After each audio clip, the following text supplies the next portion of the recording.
It's raining. It's raining cats and dogs.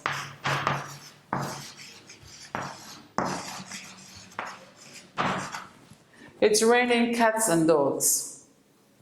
Simply means that it's pouring outside. It's raining heavily outside. It's raining cats and dogs. Every morning is a gift. Showers of blessings. These are some of the common expressions. And so complementary clauses are just words that are needed, are just words that help to boost the statements, to complement common expressions, common words, or common sentences that we hear about. Those are the complementary clauses. What are some of the other complementary clauses that you hear? Some common expressions, that you know about. Oh, I love you to the moon and back. Those are common expressions. I nickel and dime everything. Nickel and dime everything. Those are common expressions. It means that everything is being dictated. Everything, whatever you purchase is being noted to nickel and dime. Oh. So those are some of the examples of complementary clauses, common expressions. You should be able to know them, to be able to fit in them, which one fits in better to make sense. It gotta make sense anyway. You just don't mix up. You make sure that the sentence makes sense. And then now we're gonna go to the tag questions. Our tag questions, I told you before, tag questions are just simply a statement followed by a question. That's simple. It's a statement followed by a question. There's always a question after. The statement. And tag questions are usually the question is always often the answer to it is a confirmation. The answer to the question is often a confirmation. So there is always, it ends with a question. That's why they call questions. It ends with a question. But there's a statement, a full sentence. There is a sentence before the question. And that question is a question that answers. The statement that is before it is a statement that answers the question. So the statement answers the question. And that question is always after the statement. That is a tag question. That's how simple you need to do it. It's simply a question that is converted. A tag question is a statement converted to a question.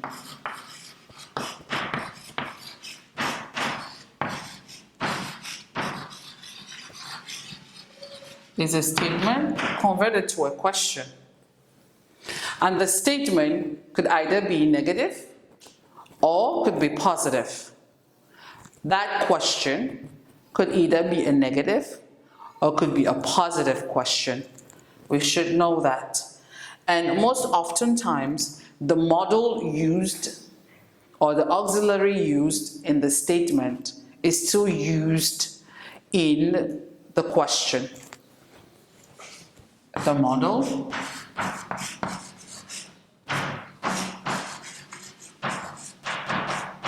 so the statement is a statement that converted to a question, and the modal or the auxiliary verb,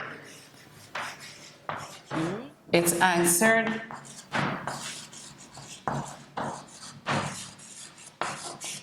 negative.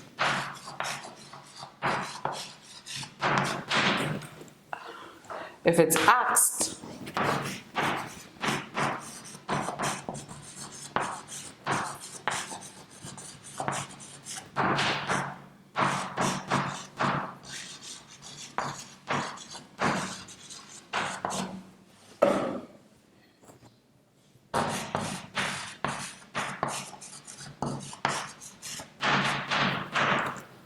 these are the main rules.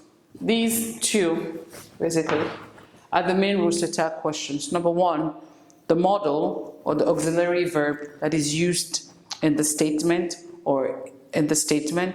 is the same verb that should be used in the question. Number 2 rule, if the statement is positive, the answer becomes negative. If the question is negative, the answer becomes positive.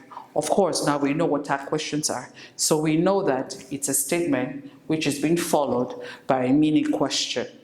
It's a mini statement followed by a mini question. Of course, we know that it's a statement that is being transformed into a question. So let's look at some examples here.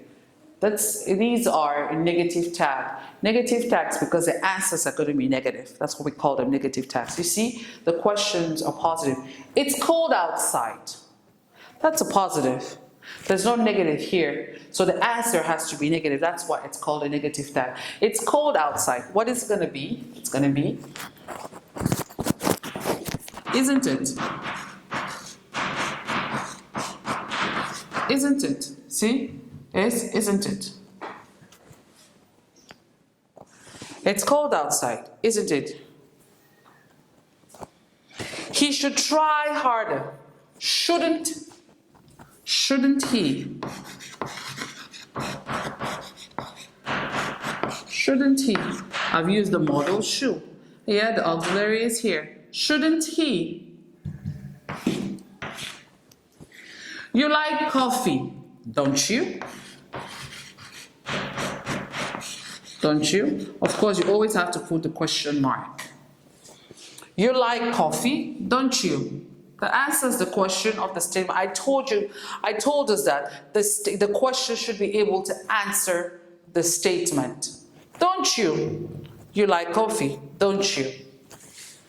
You are English. You are English, aren't you? Aren't you? Are. Verb. Aren't you? So these are the modal auxiliary verbs. You see that the answers are negative. So these are the negative tags. Let's go to the positive tags. Positive tags because the statements are negative. The statements are negative. And so you have to answer it in a positive way. So that's what they call positive tags, because the answer has to be positive. Let's go to the positive tags. You don't like mangoes. You don't like mangoes, do you? The answer would be, do you? See, it's still in a question, do you?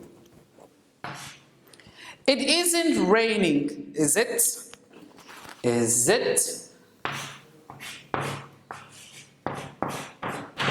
Because it is it, because it's raining. It isn't raining, is it? She shouldn't drive, should she?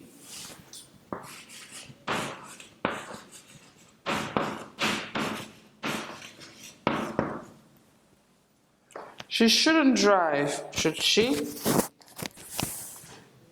We won't tell her. Will we? It's not gonna.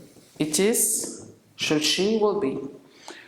So the trick is to be able to put back the auxiliary or the modal verbs in the question. And any statement that is positive should be answered in a negative. You should be able, with the answer, to answer the question, to answer the statement. And any question that is asked in a negative needs to be put in the positive. That makes it the positive tag. And the question should be a question that when asked, answers the statement. That's how it is. The question, put in your mind that the question when asked, does it answer to the statement? Then that makes it correct. But make sure that the modals or the auxiliary verbs are inclusive in your answers.